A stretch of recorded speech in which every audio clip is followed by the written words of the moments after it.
E a gente continua repercutindo o massacre na escola de Suzano. Os dois ex-alunos, um de 17, outro de 25 anos, que invadiram o estabelecimento, a Escola Estadual Raul Brasil, na manhã desta quarta-feira, atirando. Mataram 5 alunos, 2 funcionárias, sendo uma coordenadora, e acabaram também assassinando um comerciante nas proximidades, tio de um dos alunos assassinos. E depois, pela informação da polícia que chega agora, o mais jovem, de 17 anos, matou o mais velho com um tiro na cabeça e depois se suicidou. No total, 10 mortos então. A PUESP, Sindicato Oficial dos Professores da Rede Estadual de Ensino, divulga uma nota. A presidente Maria Isabel Azevedo Noronha, aliás, deputada estadual eleita, ela diz o seguinte: os acontecimentos expõem uma vez mais as condições de insegurança das nossas escolas, afetadas pela redução do número de funcionários e terceirização que vem ocorrendo ao longo do tempo, e também da ausência de uma política de prevenção da violência que deve envolver toda a comunidade. A repercussão também aqui em Marília, estamos recebendo Juvenal Aguiar, diretor estadual da PUESP. Professor Juvenal, boa noite. Boa noite, Zé Henrique, boa noite, população de Marília, boa noite, meus colegas professores. Há muito tempo o senhor vem denunciando a insegurança nas escolas da rede estadual de ensino. E agora, fato gravíssimo. O senhor comenta. Zé Henrique, quando eu escrevi o livro Genocídio Educacional no Estado de São Paulo, escrevi esse livro praticamente há 10 anos e ele é válido em todo momento. Porque na pesquisa que nós fizemos, junto dos dados do DIESE, junto do dado do IBGE, a gente mostra que a escola pública foi abandonada no decorrer dos últimos 40 anos. Porque, infelizmente, quando você abandona a escola, lá no passado, quando a gente estava na década de 70, Zé Henrique, olha bem o que acontecia. Na década de 70, quando um aluno qualquer dava qualquer tipo de problema na escola, o professor chamava o pai do aluno para bater um papo e para tentar corrigir alguma distorção educacional. Um pouco antes de eu me aposentar, que eu era diretor de escola, tá? Quando tinha qualquer problema na escola, eu chamava o pai do aluno para bater um papo. O que o pai do aluno fazia? Ao invés de corrigir o filho, ele queria brigar com o professor. Agora quer brigar com o diretor, ele quer brigar com o professor, quer brigar com todo mundo, achando que o filho sempre tem razão. Se o pai não ajuda a corrigir o filho enquanto ele pode, esse pai está criando um monstrinho. Infelizmente, o governo deixou a escola totalmente abandonada nos últimos tempos. Para você ter uma ideia, nesse período do Alckmin, só do Alckmin, e agora no atual governo Dória, tá, que o piso nacional dos salários aumentou 5%, tá, já existe uma defasagem simplesmente de 15%, que inclusive nós ganhamos na justiça. E aí, quando coloca no governo, ganhamos na justiça, no Supremo Tribunal Federal, que mandou pagar. E simplesmente eles entram com mais recurso, protela isso, etc. E cada vez o nosso professor, no principal estado da União, ele recebe cada vez menos. Escola falta funcionários, cada vez mais. Os alunos, as drogas se ampliam em torno das escolas. E tudo isso eu falo com conhecimento. Aquilo que aconteceu lá em São Paulo, se a gente podia falar que aquilo foi uma tragédia anunciada. Porque qualquer hora isso pode acontecer em Marília, pode acontecer em qualquer lugar. Lá nos Estados Unidos, que a cultura das armas, tá, já há muito tempo ocorre. Agora que estão inventando essa cultura, do meu ponto de vista, totalmente mentirosa e maldosa, cultura das armas, esse problema vai se ampliar. Agora, só tem uma saída. Ou você valoriza a escola, a família valoriza a escola, o aluno valoriza a escola, ou ninguém tem formação. E quando ninguém tem formação, vira, na realidade, monstrinhos que viram monstrões, tá? E que acomete esses desatinos. Agora, eu gostaria de apelar ao atual governador que chame a POS, converse com a POS, corrija todas as distorções existentes. Não adianta chegar para o secretário de Educação, que nos atende de maneira maravilhosa. Não, nós estamos vendo, vamos verificar, até tal dia a gente dá resposta, o governo está verificando. Chega naquele dia, não tem nada. Isso aconteceu no governo anterior, aconteceu com todos os governadores do PSDB, infelizmente o governador do PMDB, o único que valorizou a educação pública foi o Franco Montoro, que a gente tira o chapéu dele. Nesse momento ele deve estar se remoendo lá no túmulo, porque enquanto ele queria valorizar a educação naquela época, todos os governos fazem o contrário, tá? Vou dizer mais, está no meu livro, quem quiser ver, tá? É o livrinho Genocídio Educacional no Estado de São Paulo, é vendido nas livrarias de Marília, está lá na PUESP, e foi o livro mais vendido na Bienal do Livro esse ano lá em São Paulo, tá? Está bastante claro, porque lá na década de 70, o nosso professor, ele tinha um salário equivalente ao do promotor público. Hoje, o professor tem um salário próximo de R$2.000. Então, naquela época, o que acontecia?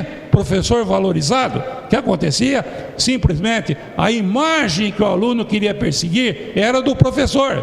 Hoje, qual a imagem que o aluno quer perseguir?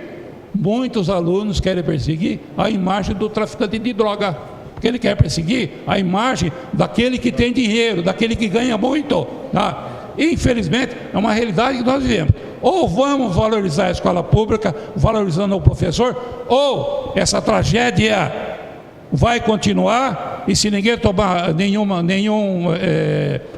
medida, não é nada mais do que passar o pano em gelo. O problema vai continuar. Valorize a escola, valorize o professor e respeite o professor. O pai tem que ficar ao lado do professor, jamais contra o professor, ou então vai aumentar.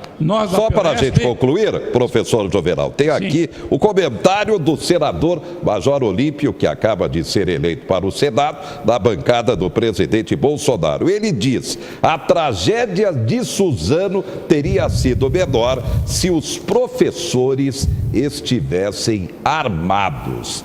Seu comentário. Para mim é uma barbaridade. Major Olímpio, eu fui seu fã durante muito tempo.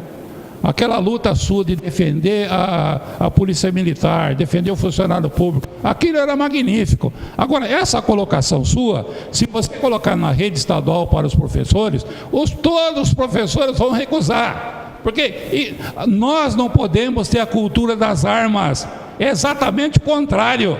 Nós temos que dar um jeito de acabar com as armas. Se a gente deixar a arma na mão dessa molecada, vai ter cada vez mais problemas. E o professor, simplesmente o professor que está cuidando lá de 30, 40, 50 alunos daquele momento, tá? Com uma arma na cintura, ele não é um policial. O policial deve cuidar da segurança pública da escola. O policial, com todo respeito ao professor, deve combater as drogas, mas jamais querer colocar arma dentro da escola. Para mim isso é um absurdo.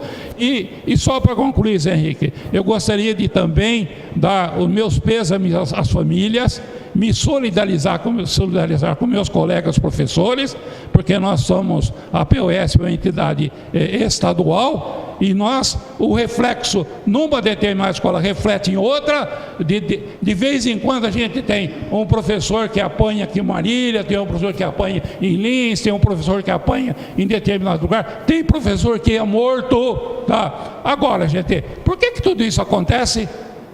Essa onda da violência, que inclusive está aí na internet, teve até deputado que está falando contra professor, tá? Isso não pode continuar. A sociedade tem que abortar isso, ou então a violência vai se ampliar cada vez mais. E para isso, Zé Henrique, se você permitir mais um pouquinho, tá? Veja bem, o problema que o governo está falando que tirou sociologia, filosofia do currículo das escolas, está deixando apenas como matéria optativa. Gente, tirar essa disciplina é trazer mais violência, porque acaba-se a ética, acaba-se a estética, acaba o respeito mútuo. Nós não podemos concordar com isso. Tá? Matemática, português e ciências deve existir, mas a parte de humanas tem que permanecer. Ou então, a barbárie que nós estamos começando, essa barbárie vai aumentar. Boa noite a todos. Muito bem. Obrigado, Juvenal Aguiar, diretor estadual da PUESP, comentando o massacre na escola de Suzano. Realmente assustando a todos nós. Eu já dei o destaque, 62% das famílias têm dívidas, o endividamento cresce. O Brasil tem hoje 65 milhões de endividados, só o comércio de Marília, 17 milhões a receber em atrasados. Uma técnica diferente, casar o orçamento em perfeita situação com a saúde. Confira. Chocolate e dinheiro. Para Susan, esses dois universos são incontroláveis. Eu não tenho limites, assim, eu não sei me controlar. Então, eu já fiz todas as dietas. Quando entra uma da moda, eu sempre estou indo na onda. Vou começar uma segunda-feira. Também já delegou para terceiros a administração do próprio dinheiro. Agora entendeu que precisa mudar. Eu estou focada em tentar mudar, tanto aprendendo a lidar com o meu dinheiro, quanto a compulsão alimentar.